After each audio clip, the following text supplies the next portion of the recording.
Friends, welcome to fact news episode 17. ఈరోజు date వచ్చేసి September 24, 2024.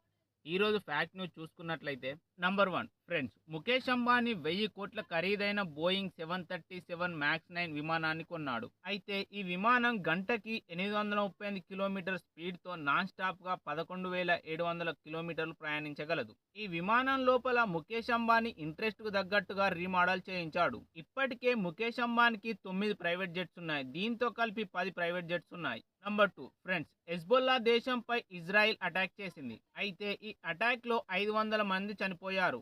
2006 సంవత్సరం తర్వాత లెబనాన్ పై జరిగిన డేంజరస్ అటాక్ ఇది. 2006లో ఇజ్రాయెల్ లెబనాన్ పైన అటాక్ చేసినప్పుడు 1300 మంది లెబనాన్ సిటిజన్స్ చనిపోయారు. నంబర్ 3 ఫ్రెండ్స్, మన టీమిండియా 2007 టీ20 వరల్డ్ కప్ గెలిచి ఇప్పటికి 17 సంవత్సరాలు అవుతుంది. 2007 సంవత్సరంలో సెప్టెంబర్ 24 అంటే ఈ రోజున ఫైనల్ మ్యాచ్ లో పాకిస్తాన్ పై మన ఇండియా 5 రన్స్ తేడాతో గెలిచింది. అయితే ఆ మ్యాచ్ లో గౌతమ్ గంభీర్ 75 రన్స్ చేశాడు, రోహిత్ శర్మ 30 రన్స్ చేశాడు. నంబర్ 4 ఫ్రెండ్స్, ఇండియాకి చెందిన CPRI central potato research institute potato waste peel ని ఇథనాల్ గా మార్చే టెక్నాలజీ కోసం పైలట్ ప్లాంట్ ని ఏర్పాటు చేయబోతుంది. అయితే ఇప్పటికే ఈ వేస్ట్ నుండి బయోఫ్యూయల్ తయారు చేయడం స్టార్ట్ చేశారు. మన ఇండియా చైనా తర్వాత ఎక్కువ పొటాటోను పండిస్తుంది. ఇండియా సంవత్సరానికి దాదాపు 56 మిలియన్ టన్స్ ఆఫ్ పొటాటోని ఉత్పత్తి చేస్తుంది.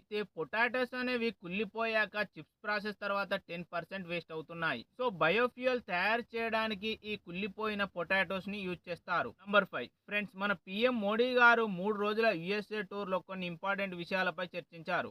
యుఎస్ఏలోని క్వాడ్ అనే సమ్మిట్ లో యుఎస్, ఆస్ట్రేలియా, జపాన్ దేశాలతో చర్చించారు. ఇంకా దాదాపు 15 టెక్ కంపెనీస్ అయిన సీఈఓలతో పెట్టుబడుల గురించి మాట్లాడారు. అంతేకాకుండా యుద్ధాలతో ఎంతో ఇబ్బందుల్లో ఉన్న పాలస్తీనా, ఉక్రెయిన్ దేశ అధ్యక్షులతో మాట్లాడారు.